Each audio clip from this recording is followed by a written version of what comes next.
यूँ ज़मीन पर बैठकर क्यों आसमान देखता है, पंखों को खोल जमाना सिर्फ उड़ान देखता है। हाय गाइस, मैं हूं सुदेश कुमार और तिरछी बात चैनल में आपका स्वागत है।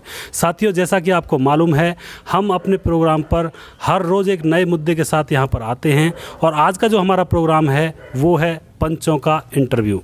साथियों, इस प्रोग्राम में हम पहले ही 2 वीडियो ला चुके हैं, 2 इंटरव्यू यहां पे करा चुके हैं और आज हमारे साथ हैं तेजपाल मास्टर जी, जो कि गांव नांगल जाट से बिलोंग करते हैं और ये सरपंच पद के उम्मीदवार हैं। तो साथियों, आज हम इनके साथ यहाँ पे चर्चा करने वाले हैं। मास्टर जी नमस्कार जी। मैं सभी चैनल के साथियों को, दर्शकों को और ख़ासकर सुदेश मास्टर जी की टीम को बहुत बहुत बधाई देना चाहता हूँ, जो इस चैनल के माध्यम से विभिन्न मुद्दों को उठाकर इस समाज सेवा के कार्यों में दिन रात मेहनत करके लगे हुए हैं। Thank you. बहुत बहुत धन्यवाद मास्टर जी। तो साथियों, हमारे साथ हैं तेजपाल मास्टर जी और इनसे हम चर्चा करेंगे विशेष मुद्दों के बारे में।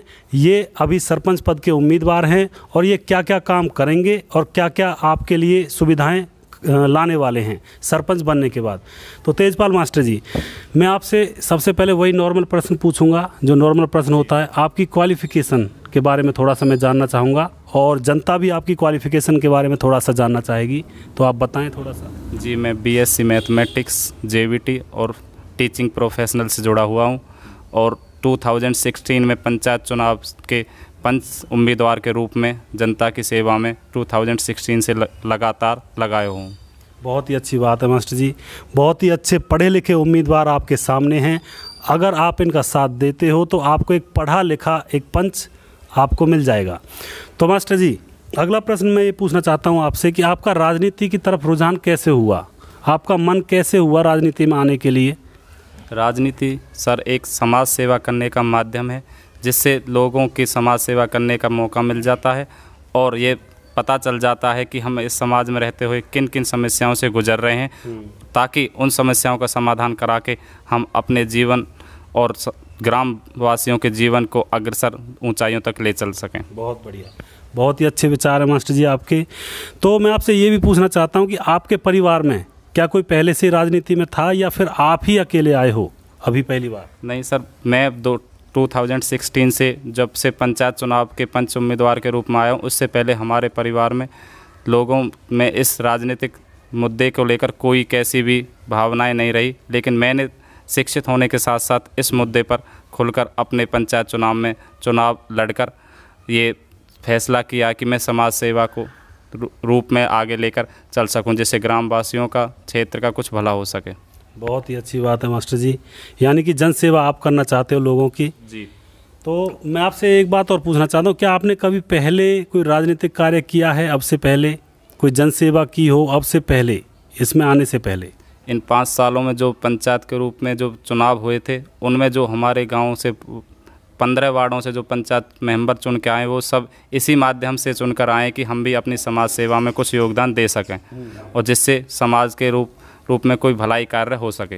अच्छा, तो मास्टर जी, गांव में जो राजनीतिक दल हैं, जैसे कि पंच, सरपंच और भी हैं, उनके साथ आपके संबंध कैसे हैं, उसके बारे में? सर, मैं किसी भी राजनीतिक दल में वैसे तो भरोसा नहीं करता, लेकिन जो समाज कार्य हैं उन सब के लिए मिलकर सभी राजनीतिक दलों को एक प्लेटफॉर्म पर आना चाहिए, जिससे समाज के गरीब अमीर का फ़र्क नज़र नहीं आए और भला हो सके। सही बात है जी। यानी कि आप सभी के साथ मिलकर काम करना चाहते हो। आप ये नहीं चाहते कि किसी एक विशेष राजनीतिक दल में कोई त्रुटि निकाल दी जाए, या फिर आप ये नहीं चाहते कि कोई गलती, किसी में खामी निकाली जाए।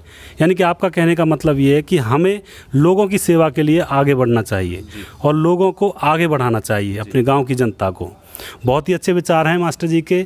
और अगला प्रश्न मैं आपसे करना चाहूँगा मास्टर जी, क्या आप जातिवाद को मानते हैं? ये बहुत ही कॉमन प्रश्न है जो कि मैं हर एक कैंडिडेट को यहाँ पे पूछता हूँ और साथियों, यह ज़रूरी भी है। हमें जान लेना चाहिए कि हमारा जो नेता है, जो हमारा पंच सरपंच है, क्या उसके विचार क्या हैं जातिवाद के बारे में, ऊंच नीच के बारे में।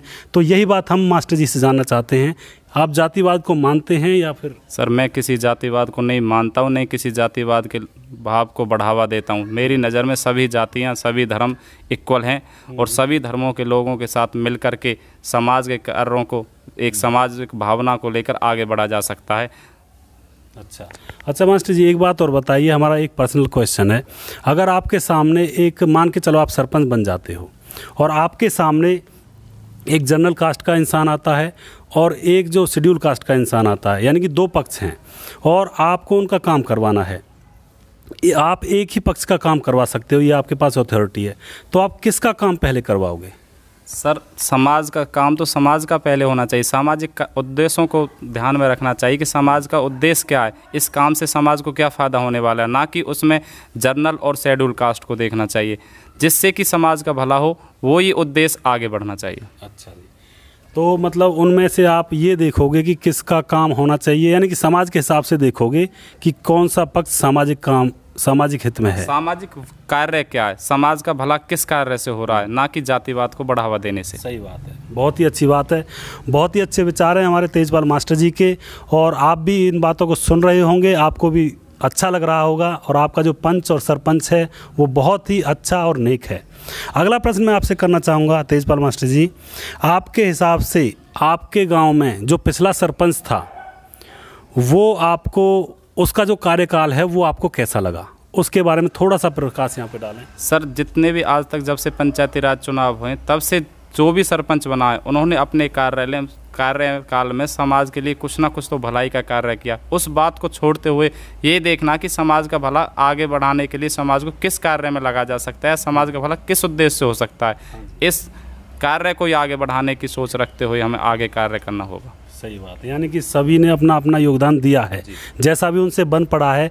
जो पिछले पंच और सरपंच हैं, जैसा भी उनसे बन पड़ा, उन्होंने समाज के लिए काम किया ही है। तो अगला प्रश्न मैं आपसे करना चाहूँगा, आपके गांव में देखिए, आपको पता भी होगा, अतिक्रमण की जो कहानी होती है गांव-गांव में होती है। बहुत सारे लोग अतिक्रमण कर बैठते हैं, रास्तों को घेर कर अपना मकान बना लेते हैं, स्लैब बना लेते हैं, या फिर जो पंचायती जगह होती है उनमें अपना घेराव कर लेते हैं। तो अतिक्रमण को लेकर आप क्या कदम उठाओगे अगर आप सरपंच बनते हो? इसके बारे में थोड़ा सा जनता को। जो अतिक्रमण की समस्या है गाँव के लिए बहुत ज़्यादा हानिकारक है। इस समस्या को निपटान के लिए गाँव में एक कमेटी बननी चाहिए बुद्धिजीवों लोगों की, जिसमें शिक्षित लोग भी हों, समाज की भलाई करने वाले लोग भी हों।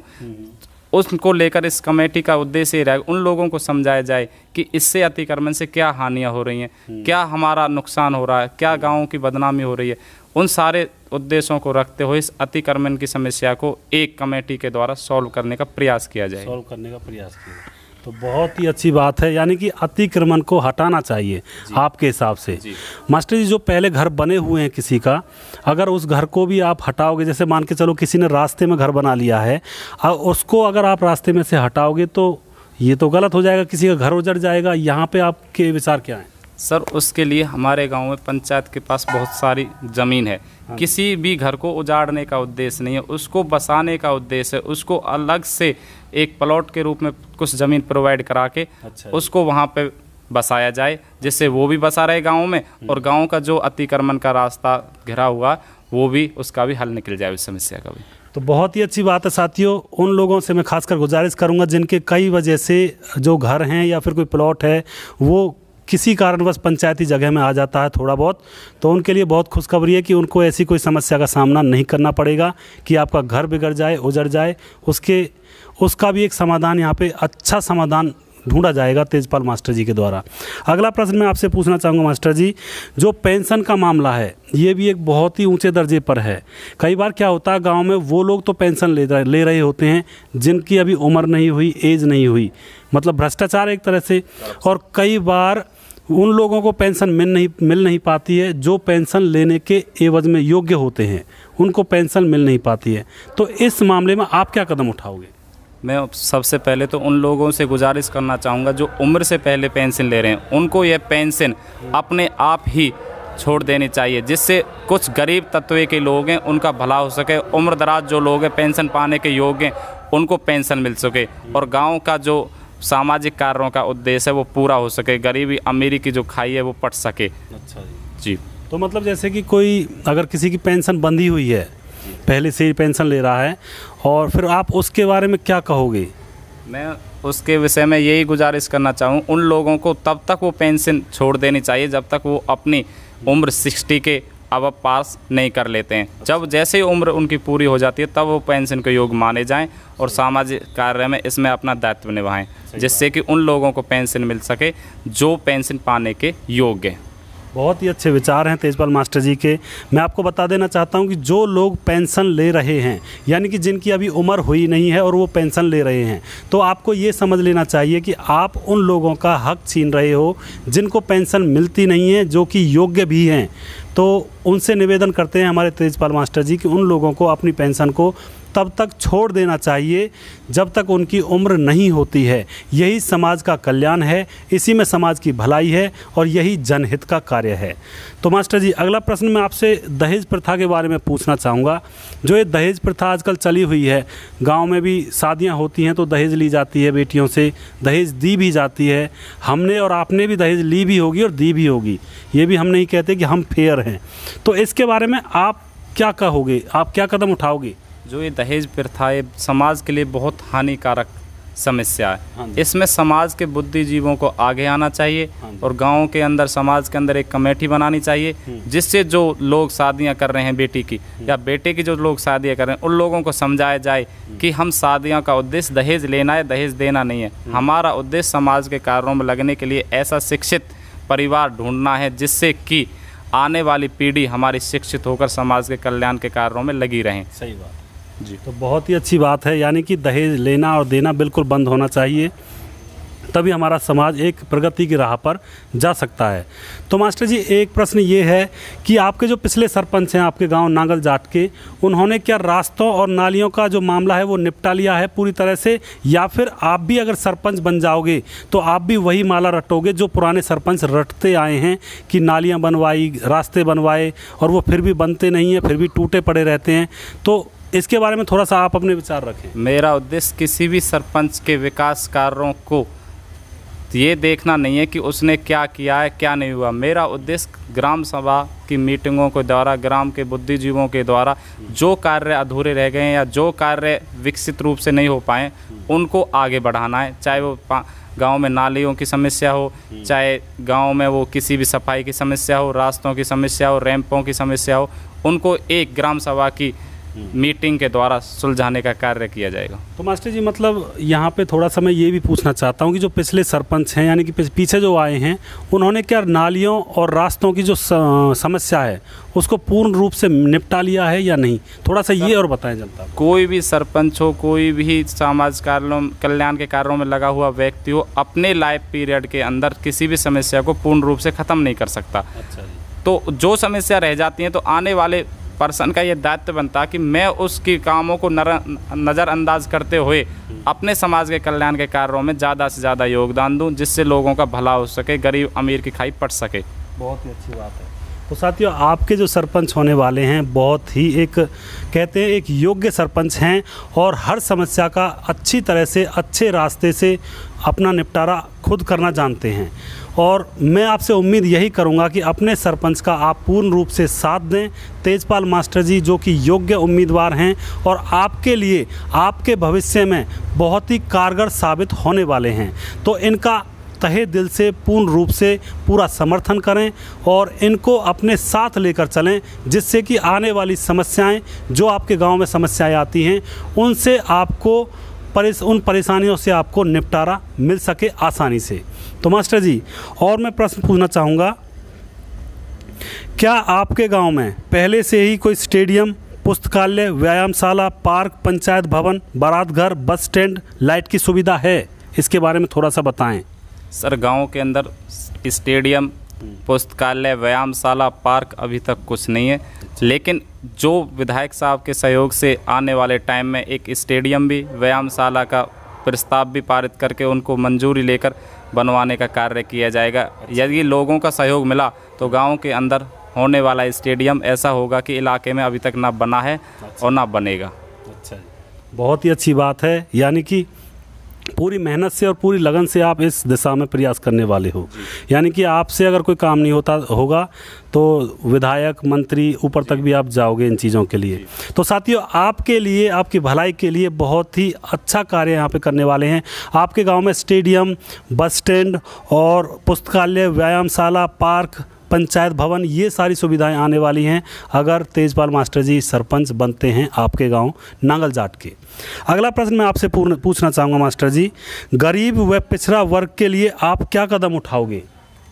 जो गरीबी है वो किसी जाति या धर्म से लेकर नहीं जोड़ी जा सकती।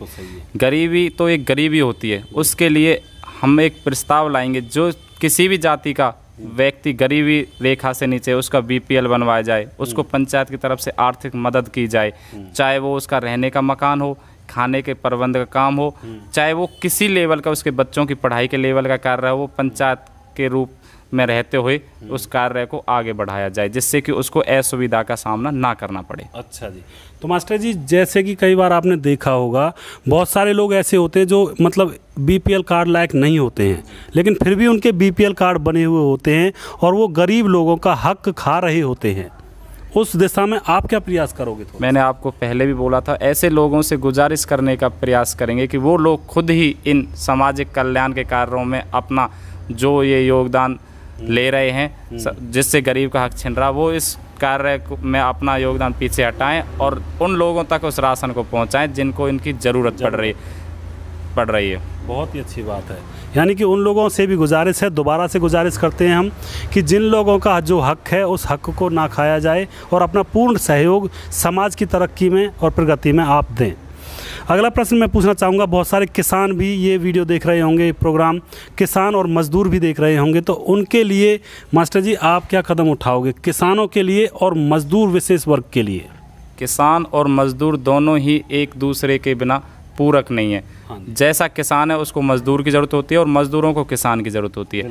तो हमारी पंचायत का मेन उद्देश्य रहेगा, मज़दूर जो गरीब तबके के लोग हैं उनका मज़दूरी कार्ड बनवाया जाए, चाहे वो मनरेगा के थ्रू हो या चाहे वो किसी और ग्रांट के थ्रू, उन लोगों तक ज़्यादा से ज़्यादा लाभ पहुँचाया जाए।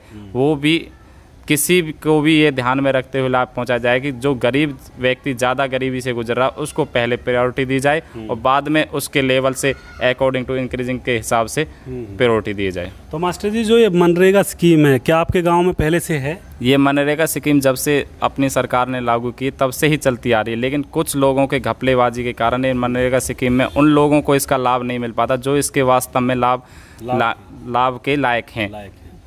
जी। तो आपके गांव में मतलब पहले से मनरेगा स्कीम नहीं है? चल रही है सर, चल रही है, लेकिन लाभ पूर्ण रूप से उनको मिल नहीं पाता है। उन लोगों को, कुछ लोग ऐसे रह जाते हैं जो लाभ लेने के लायक हैं, लेकिन कुछ और राजनीतिक मुद्दों के कारण लाभ ले जाते हैं जिनको इसकी ज़रूरत भी नहीं है। बहुत ही अच्छी बात है। तो मनरेगा स्कीम का पूरा फ़ायदा आपको उठाने को यहाँ पर मिलेगा। अगला प्रश्न मैं आपसे करना चाहूँगा, जो आपके गाँव में मंदिर हैं और जो स्कूल्स हैं, सरकारी भी और प्राइवेट स्कूल भी, उनके बारे में थोड़ा सा आप अपने विचार रखें। देखो सर, हिंदू धर्म के अनुसार मंदिर जो है वो पवित्र स्थान माना जाता है, लेकिन आजकल कुछ मंदिरों में सामाजिक कार्य जो हो रहे हैं उनमें धन की भी कमी आ जाती है, उनके पास कुछ ज़मीन नहीं है। लेकिन हमारे ग्राम पंचायत नांगल जाट के पास बहुत सारी जो ज़मीन है वो जो पंचायत पट्टे पे दी जा रही है, उसमें से कुछ हिस्सा गाँव के जो मंदिर हैं, गांव के जितने भी मंदिर हैं उनको दिया जाए, जिससे कि उस पर रहने वाले जो साधु संत समाज के लोग हैं वो अपना जीवन यापन कर सकें, उनको किसी के आगे हाथ फैलाने की ज़रूरत ना पड़े, उन सबको ज़मीन का हिस्सा डिस्ट्रीब्यूट किया जाएगा। बहुत ही अच्छी बात है। यानी कि जो साधु संत हैं जिनके पास कई बार कोई भंडारा करने का भी वो नहीं होता है प्लान, यानी कि पैसे नहीं होते हैं, खर्चा पानी के लिए पैसे नहीं होते हैं, जो हमारे साधु होते हैं, तो उनके लिए भी यहाँ पे बहुत ज़्यादा योगदान दिया जाएगा। और मास्टर जी, स्कूल के बारे में और थोड़ा सा बताएं। जितने भी हमारे यहाँ पे 2 स्कूल हैं, एक गर्ल्स है एक बॉयज़ है, उसको अपग्रेड कराने का विधायक साहब के सहयोग से बहुत जल्दी प्रयास किया जा रहा है। लेकिन मैं गांव के लोगों से भी गुजारिश करूंगा वो भी अपने बच्चों को इस गवर्नमेंट स्कूलों में दाखिला कराने का प्रयास करें, जिससे कि जो हमारी गवर्नमेंट एक बच्चे पे करीब 14-15,000 रुपीज़ खर्चा कर रही है उसका लाभ गरीब लोगों को मिल सके। सही बात है। लेकिन कुछ टीचरों की भी अपनी कमियां रह जाती हैं, टाइम पर नहीं आना है। अगर ग्राम सभा की मीटिंगों में टीचरों को नहीं बुलाया जाता है, नहीं कहा जाता कि भाई आप टाइम पे क्यों नहीं आ रहे, तो ये समाज के उन लोगों की भी कमी दर्शाती है जो सामाजिक कल्याण कार्यों में लगे हुए हैं। सही बात है। बहुत ही अच्छे विचार हैं, यानी कि जो साधु संत हैं आपके समाज में, आपके गांव में, उनके लिए भी बहुत ही बेनिफिट होने वाला है अगर तेजपाल मास्टर जी सरपंच बनते हैं। और जो स्कूल हैं गांव के, उनकी तरफ भी पूर्ण रूप से ध्यान दिया जाएगा और पूर्ण रूप से आपकी जितनी भी समस्याएं हैं उन समस्याओं को निपटाया जाएगा। पूरा पुरजोर यहाँ पे कोशिश करने वाले हैं तेजपाल मास्टर जी। तो मास्टर जी, अगला प्रश्न मैं आपसे पूछना चाहूँगा कि गांव में जो बच्चे होते हैं वो मेहनत करने के लिए सड़कों पर रेस लगाते हैं, दौड़ धूप सड़कों पर करते हैं, वहीं पे दंड बैठक करते हैं, तो वहाँ पे हादसा होने के बहुत चांस होते हैं, कई बार हादसे हो भी जाते हैं। तो उन बच्चों के लिए आप क्या प्रयास करोगे, थोड़ा सा ये समझाएं गाँव वालों को। जो बच्चे दौड़ कर रहे हैं सड़क पे, चाहे वो व्यायाम के रूप में कोई भी एक्सरसाइज कर रहे हैं, तो उनके लिए ग्राम पंचायत की तरफ से एक ट्रैक का ऐसा प्रावधान किया जाएगा जिससे ग्राम पंचायत के जो ट्रैक प्रावधान किया जा रहा है उसमें जो ग्राम सभा के या ग्राम के रहने वाले लोग हैं या उनके बच्चे हैं वो आराम से वहाँ पे टहल सकें। अच्छा। और अपना एक्सरसाइज कर सकें और जो आवारागर्दी है रोडों पे उससे बच सकें। यानी कि एक ट्रैक आप यहाँ पे बनाने का प्रयास करोगे जिससे कि उस ट्रैक पर जो नौजवान बच्चे होते हैं गांव के वो अपनी वर्जिश कर सकें और रेस लगा सकें, दौड़ धूप कर सकें। इससे क्या होगा कि इससे जो बहुत सारी दुर्घटनाएं जो आप हो जाती हैं, आपको पता भी होगा और आप लोगों को भी पता होगा, बहुत सारी दुर्घटनाएं होती हैं। कई बार जब सर्दियों में कोहल पड़ता रहता है तो वहाँ पे बच्चे दंड बैठक करते रहते हैं, लेकिन उनको पता नहीं होता है, जो गाड़ियाँ आती रहती हैं उन गाड़ी वालों को पता नहीं रहता कि आगे कोई बच्चा मेहनत कर रहा है, दिखता ही नहीं है कोहल में, तो वहाँ पे दुर्घटना हो जाती है। तो ऐसे बच्चों के लिए विशेष कदम मास्टर जी यहाँ पे उठाने वाले हैं। अगला प्रश्न मैं आपसे पूछना चाहूँगा मास्टर जी, बिजली पानी की जो समस्या होती है, ज़्यादातर गांव में होती है बिजली पानी की समस्याएं, तो इन बिजली पानी की समस्याओं के बारे में आप क्या कहना चाहोगे? सर, जो आपने बिजली और पानी के दोनों मुद्दे पूछे, हर गांव में रहने वाले नागरिक की मेन समस्या मानी जाती है। बिजली के लिए हमारे पंचायत के पास बहुत सारी ज़मीन है जिसको लोगों को पट्टे पे दिया जा रहा। हाँ। वहाँ पर एक सोलर प्लांट सरकार की तरफ से सहयोग लेकर लगाया जाएगा जिससे ग्रामवासियों को 24 आवर लाइट की सुविधा मिल सके। हाँ। और जिससे ये भी पता चल सके स्टेडियम में जो लाइट जा रही है वो भी सोलर सिस्टम से जा रही है, गांव में जो लाइट जा रही है वो सोलर सिस्टम से जा रही है, और अब जो फालतू का बिल, बिजली का बिल मिल रहा है लोगों को, उससे भी ग्राम पंचायत राहत देने का कार्य करेगी। सही बात है। और अगर ज़्यादा बिजली प्रोड्यूस करोगे, पैदा करोगे, तो हो सकता है उससे भी आपकी पंचायत का खर्चा निकल आए, उससे पंचायत का इनकम सोर्स बनने का भी अपना साधन बन जाएगा कि पंचायत के पास बिजली एडवांस है तो पंचायत उसको किसी भी अदर विलेज को सेल कर सके। यही रही समस्या पानी की। जो पानी की समस्या वो गांव के लिए अहम है। वैसे तो अभी विधायक डागर साहब ने अपने गौशाला के पास नांगल जाट के पानी के लिए एक बोर करा दिया है। अच्छा। वो बोर एक सप्ताह में कराकर नांगल जाट के जो दोनों बूस्टर हैं उनको पानी देने का प्रयास किया जा रहा है। अच्छा। लेकिन गर्मी की समस्या होने के साथ साथ पानी की जो प्रॉब्लम है वो बढ़ जाती है। तो इसके लिए हम एक ऐसा समाधान निकालने जा रहे हैं, गांव के जो 4 हिस्से हैं उन पर आरओ सिस्टम लगाया जाए। अच्छा। और आरओ सिस्टम भी लगाकर गांव के लोगों को पीने का पानी फ्री में उपलब्ध कराया जाए। अच्छा। उसका जो खर्चा वो पंचायत वहन करेगी और हर एक नागरिक को स्वच्छ साफ पानी मिल सके। अच्छा, तो बहुत ही अथक प्रयास आप करने वाले हो मास्टर जी पानी की दिशा में। तो साथियों, पानी की दिशा में यानी कि पानी की अगर समस्या है गांव में तो उसको भी अच्छी तरह से यहाँ पे रिड्यूस करने वाले हैं हमारे तेजपाल मास्टर जी, अथक प्रयास करने वाले हैं। बिजली की समस्या और पानी की समस्या, ये समस्याएं हर गांव की और हर कस्बे की होती हैं, और बिजली की और पानी की समस्या से अगर निपटारा मिल जाता है तो आधा दुख, समझो जनता का आधा दुख खत्म हो जाता है। तो बिजली के लिए मास्टर जी सौर ऊर्जा का प्लांट लगाने की कह रहे हैं, और पानी के लिए उन्होंने बोरिंग कराई है और बहुत से साधन और जुटाने का प्रयास करेंगे। तो मास्टर जी, अगला प्रश्न मैं आपसे पूछना चाहूँगा, आपके प्रति लोगों का रुझान कैसा है, इसके बारे में थोड़ा सा बताएं आप।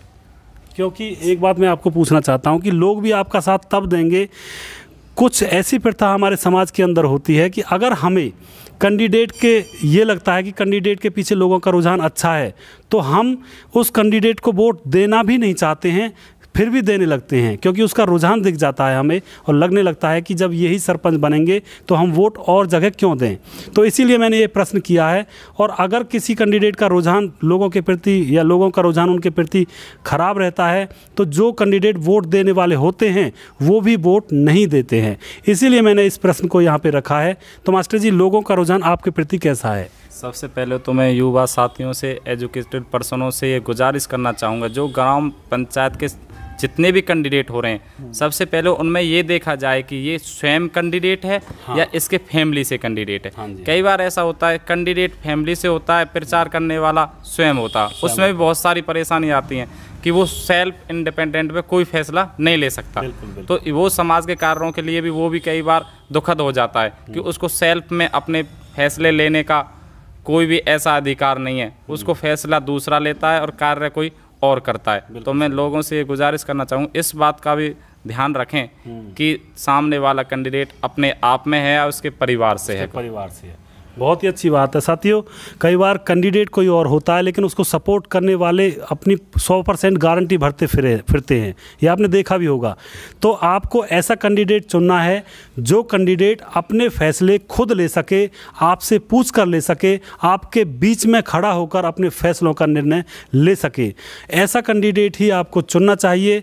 और अगर आप ऐसा कैंडिडेट चुनते हो जो अपने फैसले खुद नहीं ले सकता है, जिसके पीछे बहुत बड़ा परिवार है वो फैसले लेने के लिए, तो उस कैंडिडेट के सामने अगर आप अपनी समस्या लेकर भी जाते हो तो वह कैंडिडेट आपकी समस्या को जल्दी से सॉल्व करने वाला नहीं है, क्योंकि एक समस्या के बहुत सारे हल करने वाले हो जाते हैं, यानी कि बहुत सारे लोगों के हाथ में वो बात चली जाती है। तो जहाँ पे बहुत सारे लोग मालिक होते हैं किसी एक चीज़ का, तो वहाँ पे सॉल्यूशन मुश्किल से मिलता है। और जहाँ पे अकेला इंसान किसी भी चीज़ का मालिक होता है या किसी भी प्रॉब्लम का मालिक होता है तो वहाँ पे सॉल्यूशन जल्दी मिल जाता है। तो तेजपाल मास्टर जी हमारा यही कहना चाहते हैं कि मुझे विश्वास है लोगों पर कि वो लोग हमें वोट करेंगे, लोगों पर मुझे पूर्ण विश्वास है।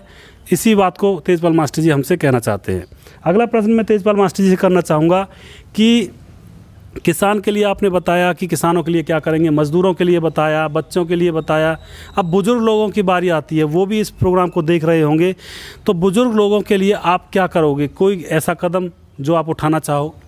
जो बुजुर्ग लोगों की सबसे मेन समस्या वो पेंशन वाली है। हाँ जी। तो हमारा मेन उद्देश्य रहेगा, चाहे वो किसी भी जाति का, धर्म का, गांव में रहने वाला नागरिक हो, बुजुर्ग है, तो उसकी जो पेंशन है वो घर घर चौकीदार के थ्रू पहुंचाई जाए, और जिससे उनको वहां पे बैंक तक आने में या ग्राम पंचायत के पास तक आने में कोई असुविधा ना हो। ये बहुत ही अच्छा कदम है, क्योंकि बुजुर्ग लोग इसी समस्या से ज़्यादा परेशान रहते हैं। क्योंकि बुढ़ापे में आपको मालूम है चला तो जाता नहीं है, चला नहीं जाता तो अपनी पेंशन लेने नहीं जा सकते हैं। पेंशन लेने के लिए किसी को बच्चे को तैयार करते हैं, बच्चा चलने के लिए तैयार नहीं होता है, बैंक में लाइन लगी रहती है, बूढ़े बुजुर्ग लोग बैंक के सामने दरवाजे पर बैठे रहते हैं, धूप में, गर्मी में, सर्दी में।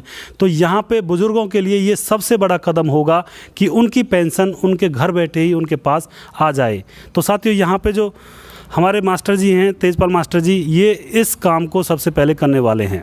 अगला प्रश्न मैं आपसे पूछना चाहूँगा मास्टर जी, सफाई, गांव में सफाई के बारे में आप क्या कहना चाहोगे? थोड़ा सा ये बताओ, क्योंकि गंदगी बहुत ज़्यादा होती है, गांव में पानी भरा रहता है, तो और सफाई भी नहीं हो पाती है। इसके बारे में आप क्या कहना चाहोगे सर? गाँव की सफाई कराना एक पंचायत का मेन उद्देश्य होना चाहिए। क्योंकि जो सफाई है, अगर कोई भी काम स्वच्छ रहेगा, साफ रहेगा, तो आने वाले दूसरे गाँवों से, दूसरे प्रदेश से या कोई अदर स्थान से जो लोग आ रहा वो देखेगा कि फलां गांव में तो बहुत अच्छी साफ़ सफाई है। साफ़ सफाई के लिए हमने, अगर सब लोगों का सहयोग मिलता है तो साफ़ सफाई के लिए हर घर के सामने एक डस्टबिन पंचायत की तरफ से फ्री में उपलब्ध कराया जाएगा। और जो सफाई कर्मचारी हैं उनकी भी जो क्वांटिटी है उसको इंक्रीज़ करने का नेताओं, आने वाले जो हमारे पंचायत के थ्रू नेताओं से गुजारिश की जाएगी, जो क्वांटिटी है सफाई कर्मचारियों को वो जल्दी से जल्दी बढ़ाई जाए। और सार्वजनिक शौचालय बनाए जाओ गांव के अंदर, चाहे वो डस्टबिन छोटे हों या बड़े हों, और उनके लेकर भी एक बड़ा स्थान पर जो इकट्ठा करने का कूड़ा करकट का काम है वो भी पंचायत की तरफ से वाहन उपलब्ध करा के सफाई कर्मचारियों को गाँव से दूर रखा जाए। बिल्कुल शहर की तरह आप यहाँ पे व्यवस्था करने वाले हो, जिस तरह से शहर में की जाती नहीं, है। एक सबसे पहले तो गांव से ही निकलकर लोग शहरों की तरफ जा रहे हैं इस समस्या को देखते हो। तो हमारा उद्देश्य पंचायत का ये होना चाहिए कि गांव में सफाई की समस्या तो बिल्कुल सॉर्ट आउट जल्दी से जल्दी होनी चाहिए। जल्दी से जल्दी होनी चाहिए। तो बहुत अच्छी बात है कि सफाई के लिए हर घर के सामने एक डस्टबिन रखा जाएगा और उस डस्टबिन को खाली करने के लिए जो सफाई कर्मचारी हैं उनकी गिनती भी बढ़ाई जाएगी। तो ये बहुत ही अच्छा कदम है, बहुत ही अच्छे विचार हैं।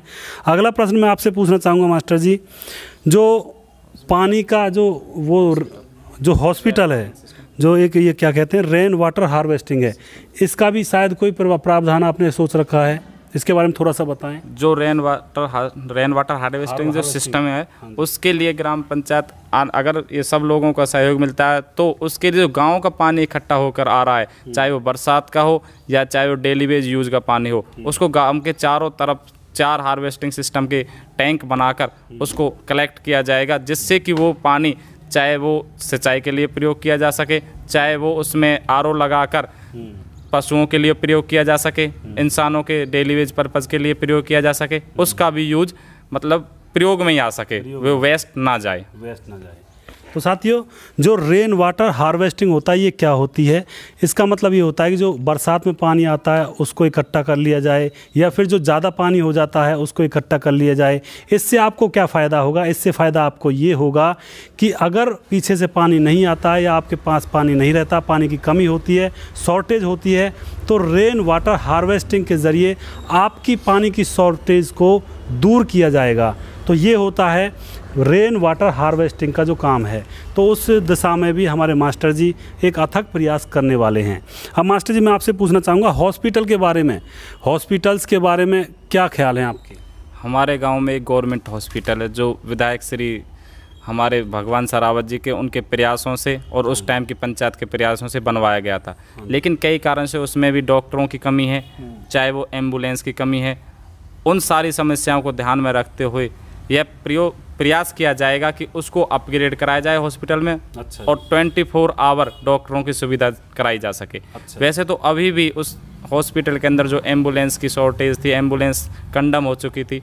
मैंने विधायक साहब से गुजारिश करी तो विधायक साहब ने उस हॉस्पिटल के अंदर एक एम्बुलेंस अभी उपलब्ध करा दी है, जिससे आने वाली चाहे वो डिलीवरी के उद्देश्य से लेडीज़ हों, चाहे वो अलग पर्पज़ के उद्देश्य, उन सबको सुविधा मिल सके। सही बात है। सरकार की तरफ से। तो बहुत ही अच्छे विचार है, क्योंकि क्या होता है कई बार गांव में अगर कोई बीमार हो जाता है, छोटी मोटी बीमारी भी होती है, तो गांव में जो पुराने जो हॉस्पिटल बने पड़े हैं वहाँ पे लोग नहीं ठहरते हैं।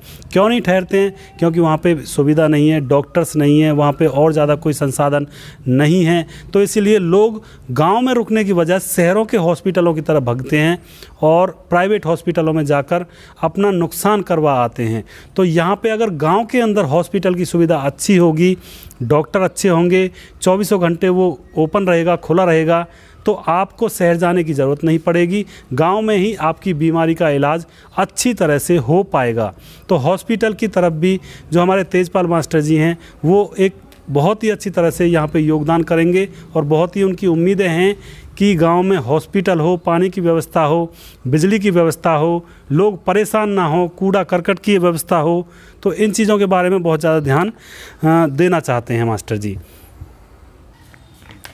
मास्टर जी, जिन लोगों के लिए मतलब बहुत सारे लोग ऐसे होते हैं गांव के अंदर जिन लोगों के पास रहने के लिए जगह नहीं होती है और अपना प्रयोग करने के लिए, रहने के लिए या कोई काम धंधा करने के लिए, बसने के लिए, सीधी बात यह है जगह का अभाव होता है। तो उन लोगों के लिए क्या आप कोई कदम उठाओगे? मेरा मेन उद्देश्य उन लोगों के लिए यही रहेगा कि चाहे वो किसी भी जाति का हो, किसी भी धर्म का हो, उन सब लोगों को पंचायत की तरफ से जो ज़मीन हमारे पास वेकेंट पड़ी है उन सब लोगों को उसमें प्लॉट दी जाए और अलग अलग कॉलोनियाँ बसाकर उन लोगों का जीवन यापन के उद्देश्य से आगे बढ़ाया जा सके। रही बात उन लोगों की जो हमारे गांव के लोग आर्मी में ज्वाइनिंग है, उन लोगों के लिए ग्राम पंचायत ज़मीन पे एक अलग कॉलोनी बसाकर पंचायत तरफ से उन लोगों को प्लॉट आवंटित की जाए कि जिससे कि गाँव को ये अदर गाँव में भी ये पता चल सके कि नांगल जाट गाँव के अंदर एक आर्मी पर्सन के लिए भी अलग से ज़मीन उपलब्ध कराई जा सके। तो साथियों, जो भाई बंधु जिनके पास ज़मीन का अभाव है और ज़मीन यानी कि ज़मीन कम है, तो उनके लिए भी ये खुशखबरी है कि उनको यहाँ पे ज़मीन दी जाएगी, जो पंचायती जगह है उसमें उनको बसाया जाएगा। बहुत ही अच्छा कार्य है यहाँ पर तेजपाल मास्टर जी का, और बहुत ही अच्छी तरह से आपकी तरफ सोच रहे हैं, पूरी प्लानिंग के तहत आपके समक्ष आना चाहते हैं। तो मैं उम्मीद यही करता हूँ कि आप इनका पूर्ण रूप से साथ दें और इनको विजयी करें। अगला प्रश्न मास्टर जी मैं आपसे ये करना चाहूँगा कि अगर आपके गांव में कोई लड़की अपनी मर्ज़ी से अपना जीवन साथी चुन लेती है और उसके परिवार वाले उसके खिलाफ़ हैं, तो आप क्या फ़ैसला लोगे? ये एक मतलब एक सेंसिटिव मामला हो जाता है, आपका यहाँ पे क्या कदम होगा, ये हम थोड़ा सा यहाँ पे जानना चाहते हैं। वैसे तो सर जीवन साथी चुनने का सबको अपना अधिकार है, हाँ। लेकिन अगर ऐसा मामला जहाँ पे आ जाता तो उन चाहे वो लड़की हो या लड़का हो, उनको सबसे पहले अपने समाज के दायित्व को आगे रखते हुए ये सोचना होगा कि हम इस कदम को जो उठा रहे हैं कहीं ना कहीं उस पे आने वाली पीढ़ी पे कोई गलत प्रभाव तो नहीं पड़ रहा है, या हमारे समाज में जो रहने वाले लोग हैं उन पर कोई गलत प्रभाव तो नहीं जा रहा है, या हमारे समाज में कोई बदनामी तो नहीं हो रही है। इस उद्देश्य को उनको ये सोचने के लिए प्रयास करने पड़ेंगे। लेकिन उनके माँ बाप उनके खिलाफ़ हैं, तो वहाँ पे आप माँ बाप को समझाओगे या फिर उन बच्चों को आप समझाओगे क्या? थोड़ा सा इसके बारे में बताएं सर, खुल के बताएं थोड़ा सा जनता को। जी, ये मामला एक रूप से पर्सनल हो जाता है। हाँ जी। लेकिन लेकिन जैसे ही मामला समाज में खुलता तो समाज के सभी लोगों का ये दायित्व बनता उस समस्या का समाधान निकाला जा सके, जिससे कि कोई भी डिस्प्यूट पैदा हो रहा है वो आगे ना बढ़ सके। चाहे वो फैमिली में डिस्प्यूट हो, समाज में डिस्प्यूट हो, चाहे उन दोनों की पर्सनल लाइफ का डिस्प्यूट हो। अच्छा जी, तो यहाँ पे आप यही सोचेंगे कि उनके बीच में कलह ना हो और मामला आसानी से निपट जाए। सही बात है। किसी कारणवश आप असफल हो जाते हो तो इसका जिम्मेवार आप किसे ठहराओगे? अगर जो आप सरपंची का इलेक्शन लड़ रहे हो फिलहाल, कई कारण ये बनते हैं, कई बार हमें ये भी लगता है साथियों जो सच है वो सच है, सच को छोड़कर आप जाओगे तो आप भ्रम में पड़ जाओगे। कई बार ये लगता है कि हम ही बनने वाले हैं जब हम सरपंची के पद पर खड़े होते हैं, लेकिन जब रिजल्ट निकलता है रिजल्ट कुछ और ही निकलता है। तो अगर आप असफल हो जाते हो अपने कार्य में, अपने जो भी आप बीड़ा उठा रहे हो, तो इसका जिम्मेवार आप किसे मानोगे? थोड़ा सा। सबसे पहले तो जिम्मेवारी अगर असफल की आती है तो उसी कैंडिडेट को लेनी चाहिए। अच्छा। रहा बात मामला सफल और असफल का, तो प्रयास करना इंसान का दायित्व है, प्रयास करते रहना चाहिए। जितना प्रयास ज़्यादा होगा समाज के कल्याण कार्यों में उसको लगाया जाए और समाज के विषय में सोचा जाए, ना कि सफल और असफल की तरफ, कि समाज का कल्याण किस हिसाब से किस उद्देश्य से किया जा सकता है, समाज को गांव को किस उद्देश्य से आगे ले जाया जा सकता है। तो यहाँ पे आपके कहने का मतलब ये है कि सफलता और असफलता के बारे में ज़्यादा ना सोचा जाए, आपको आगे बढ़ते रहना है, वो तो जो होगा सो देखा जाएगा। बहुत ही अच्छी बात है।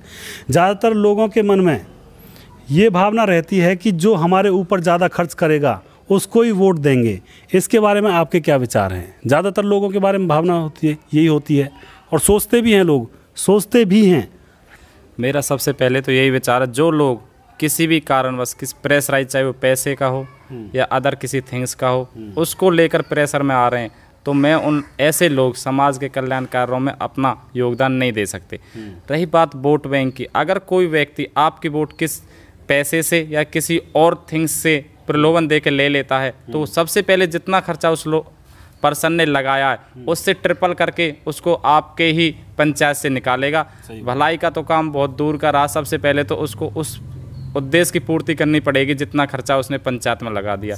लेकिन मैं उन सब लोगों से गुजारिश करना चाहूँगा, इस झूठे प्रलोभन में ना आते हुए ऐसे कैंडिडेट को चुने जो आपका समाज का गांव का भला कर सके। तो साथियों, बहुत सारे लोग इस ताक में बैठे रहते हैं कि कब इलेक्शन आएंगे और कब हमें खर्चा करने को मिलेगा। यहाँ पे आप समाज का नुकसान कर रहे हैं, समाज की भलाई नहीं, समाज को एक गड्ढे में डाल रहे हैं। क्योंकि आप अगर किसी ऐसे कैंडिडेट को वोट देते हैं जो आपके ऊपर खर्चा करे, तो आप यकीन मानिए जब वो पंच या सरपंच बनेगा तो अपने सारे खर्चे को निकालेगा और उससे 10 गुना और निकालेगा, क्योंकि उसके ऊपर किसी का डर नहीं रहेगा, किसी के मान सम्मान का कोई वो नहीं रहेगा। क्यों? वो ये सोचेगा कि मैंने तो जनता को बहुत खिलाया है, बहुत पैसे खर्च किए हैं, तो जनता ही कौन सी भली है। तो वो अपना जितना उसने लगाया है उससे 10 गुना ज़्यादा निकालने का प्रयास करेगा। यहाँ पे आप बताइए नुकसान किसका हुआ? नुकसान आपका हुआ, क्योंकि 1 महीना या 10 दिन खाने के बाद आप 5 साल तक गड्ढे में जाने वाले हो। तो यहाँ पर नुकसान किसका हुआ? आपका हुआ, आपके समाज का हुआ, आपके राष्ट्र का हुआ, और आने वाली जो पीढ़ियाँ हैं वो भी आप ही के जैसे चलेंगी आपको देखकर, तो उनका भी यहाँ पे नुकसान होता है। तो यहाँ पे सीधा सा प्रश्न ये उठता है कि आप अगर इस तरह से वोट देते हो कि जो खाने को ज़्यादा देगा या जो ज़्यादा पैसे खर्च करेगा इलेक्शन में, हम उसी को आगे नेता बनाएंगे, तो यहाँ पर आप गलत हो, हम गलत हैं। जो भी इस बारे में सोचता है वही इंसान और वही एंटिटी यहाँ पे गलत मानी जाएगी। अपने समाज को आगे बढ़ाइए, समाज को आगे बढ़ने में योगदान दीजिए। इस तरह के फैसले ना लें कृपया। उसी नेता को आगे बढ़ाइए जो आपके कार्य कर सकता हो, और जिस नेता का दिमाग और कार्य करने में, यानी कि दिमाग और मन कार्य करने में जिस नेता की रुचि हो, उसी नेता को आगे बढ़ाइए, उसी नेता के पीछे पीछे आप चलिए। तो मैं यहाँ पे आपसे निवेदन करना चाहता हूँ। तेजपाल मास्टर जी ने कहा कि मैं उन लोगों से दूर रहना चाहूँगा कि जो इस तरह की सोच रखते हैं, तो मैं भी इनका समर्थन करता हूँ। आप इनका साथ दीजिए। आप इन चीज़ों को मत सोचिए कि जो ज़्यादा खर्च करेगा हम उसकी तरफ जाएंगे। इन चीज़ों को सोचोगे तो आप गड्ढे में आप ही जाने वाले हो। इनका कुछ नहीं बिगड़ता। ये अगर आपको खिला भी देंगे तो उसको 10 गुना आपसे ही निकाल लेंगे। अगला प्रश्न मास्टर जी मैं आपसे करना चाहूँगा, यदि गाँव में 2 गुटों में लड़ाई हो जाती है, एक पक्ष बिल्कुल ही निर्धन है और दूसरा पक्ष धनी और पावरफुल है, तो आप किसका साथ देंगे? इसके बारे में थोड़ा सा यहाँ पे बताएं। जो सर लड़ाई है वो पहले तो उस लड़ाई का नाम ही गलत है। हाँ जी। पहले तो लड़ाई का कोई उद्देश्य ही नहीं होना चाहिए। लेकिन कई बार ऐसा होता है किसी भी कारण से अगर लड़ाई हो जाती है, चाहे वो निर्धन की हो या अमीर निर्धन की हो, तो ग्राम के जितने भी लोग हैं, बुद्धिजीवी, उन सब का ये प्रयास होना चाहिए कि इस लड़ाई को थाने तहसील ना जाते हुए गांव के समाज में रहते हुए यहीं पे निपटान किया जाए, और जो दोषी पक्ष है उसको ग्राम पंचायत या ग्राम सभा या ग्राम के बुद्धिजीवियों के लोगों से यहीं कोई पनिश करके उसको यहीं सॉर्ट आउट किया जाए। बहुत अच्छी बात है मास्टर जी। कुछ पंच सरपंच ऐसे होते हैं कि अगर 2 गुटों में लड़ाई हो जाती है तो उसको मतलब दूसरे गुट को फुलसाते रहेंगे, फिर दूसरे सामने वाले गुट को भी फुलसाते रहेंगे, उनका थाने तहसील हो जाएगा, और दोनों गुटों को मतलब भीतर भीतर अपनी सीख देते रहेंगे, और फिर भी फैसला कहाँ पे होगा? लास्ट में उनका राजीनामे पे होगा। लेकिन वो जो पंच सरपंच होते हैं वो शुरुआत में राजीनामा नहीं करवाते हैं, वो बीच में अपनी पंचगिरी चलाने के लिए उन गुटों को आपस में उनके बीच में फूट डालते रहते हैं, और उनको एक तरह से सारे काम हो जाने के बाद फिर उनका राजीनामा होता है। अगर पहले से ही राजीनामा हो जाए तो फिर वो जो गरीब लोग होते हैं वो परेशानी में ना आएंगे। लेकिन ऐसा कुछ सरपंच करते नहीं हैं, तो आप थोड़ा सा और विश्वास दिलाएं। मैं ऐसे लोगों की भावनाओं की कोई कदर नहीं करता, ऐसे लोगों को कोई सपोर्ट नहीं करता जो किसी भी छोटी लड़ाई को अपना उद्देश्य पूरा करने के लिए आगे बढ़ाते हैं। और ऐसे लोगों को, समाज के उन लोगों को भी समझना होगा कि इन लोगों ने पिछले अपने कार्यकालों में या पिछले समाज के कल्याण कार्यों में क्या योगदान दिया था, या क्या ऐसा कार्य किया जिससे हमारे समाज को, शिक्षित वर्ग को, युवा पीढ़ी को गलत रास्ते पर जाने का प्रयास हुआ हो। बहुत ही अच्छी बात है। यानी कि किसी भी पंच सरपंच को मतलब बीच में मौज नहीं लेनी चाहिए। देहाती भाषा में हम कह सकते हैं 2 लोगों की लड़ाई होती है, लेकिन बीच में पंच सरपंच मौज ले जाते हैं और दूसरे पक्ष से कुछ कहते हैं, पहले पक्ष से कुछ कहते हैं, उनका मामला चलने देते हैं, लंबा खींच देते हैं। क्यों? क्योंकि उनकी पंचगिरी निखर कर आती है ऐसे मामलों से। तो यहाँ पर हमारे तेजपाल मास्टर जी इस बात के विरोध में हैं, और वो यही कहना चाहते हैं कि हम ऐसा नहीं करेंगे। जनता का जो भी यहाँ पे पक्ष होगा वो लिया जाएगा, जनता को इस तरह से परेशान नहीं किया जाएगा। एक प्रश्न मैं करता हूँ आपसे, लास्ट समझो आप, सेकंड लास्ट है कि गौ माता के पक्ष में आप क्या कदम उठाओगे?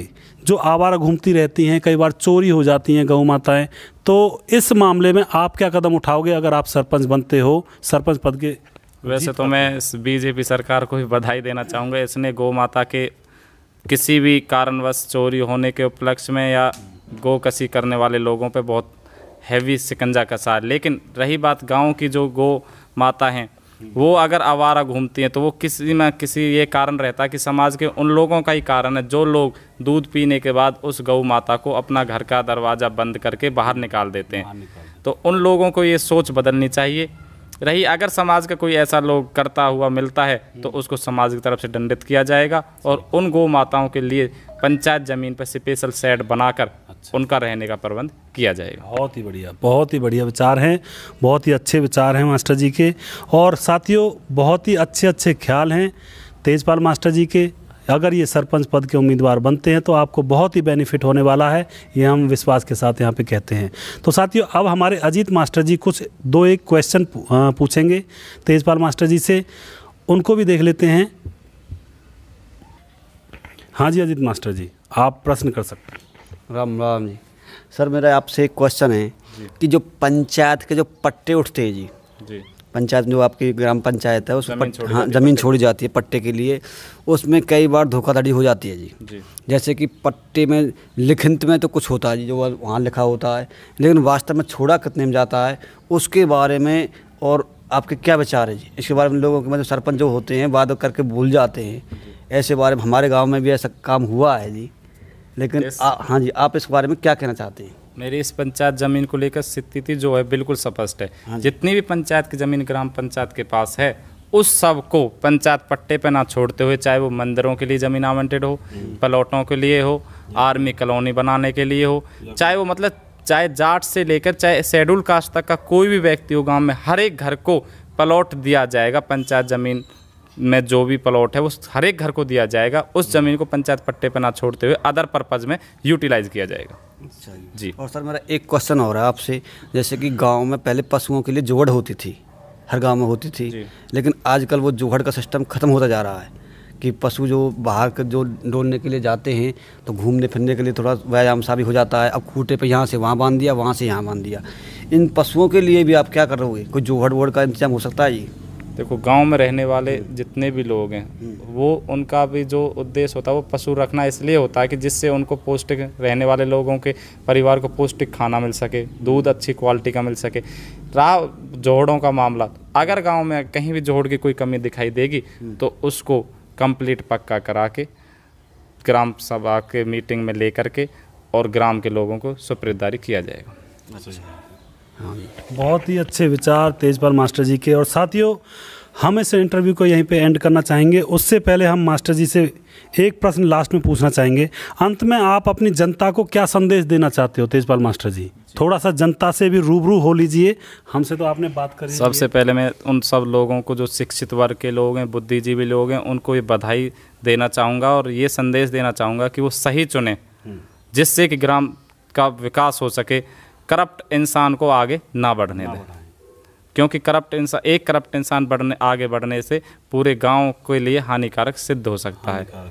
जी, बहुत ही अच्छी बात है। सर, एक मिनट, आज से पहले जो ग्राम पंचायत में जो मेंबर सरपंच जो हुए हैं, क्या उन्होंने मतलब इतना विकास नहीं किया जितना आप मतलब वादे करके जो लोगों को सांत्वना दे रहे हो? क्या आज से पहले इसका कुछ हुआ ऐसा जी? देखो, विकास तो सभी करते हैं जी अपने। अगर पंचायत के रूप में कोई प्रतिनिधि आया, चाहे पंचायत का हो, चाहे वो पार्लियामेंट का हो, कैसा भी सदस्य अगर कोई प्रतिनिधि चुन गया, विकास तो सभी लोग करते हैं, लेकिन उस विकास को निरंतर आगे बढ़ाने का उद्देश्य हमारा रहेगा। बहुत ही अच्छी बात। तो साथियों, अंत में प्रोग्राम के मैं यही कहना चाहूँगा कि तेजपाल जो मास्टर जी हैं नांगल जाट से उम्मीदवार हैं सरपंच पद के, और ये बहुत ही अच्छे काम करने वाले हैं। इन्होंने बहुत ही अच्छे कामों के बारे में अच्छी तरह से बताया आपको, आपके सामने है सारा कुछ। तो इनको आप अपना पूरा सपोर्ट दीजिए और अपनी तरफ से पूरा प्रयास कीजिए कि ये आगे बढ़ सकें और ये आगे समाज की, गांव की और देश की सुरक्षा और देश के हित में कार्य कर सकें। लेकिन ये तभी संभव होगा जब आप इनका पूर्ण रूप से सहयोग करेंगे। तो साथियों, पूर्ण रूप से सहयोग करिए। अपने गांव के जो युवा शक्ति है उसको आगे बढ़ाने का प्रयास आपके हाथों में है। आप अगर बढ़ाना चाहोगे तभी युवा शक्ति आगे आएगी, अच्छे लोग आगे आएंगे और अच्छे लोगों को ही आपको आगे लाना है। अगर अच्छे लोगों को आप आगे नहीं लाते हो तो वहाँ पे आपका नुकसान हो जाता है। तो मैं आपसे यही निवेदन करूंगा कि तेजपाल मास्टर जी को आगे बढ़ाएं, इनका साथ दें, इनको अपने मकसद में कामयाब बनाएं। ये कामयाब हुए तो समझो आप भी कामयाब, और आपका जो फ्यूचर है और जो आपको परेशानियों का सामना करना पड़ता है उनसे आप निजात पा जाओगे।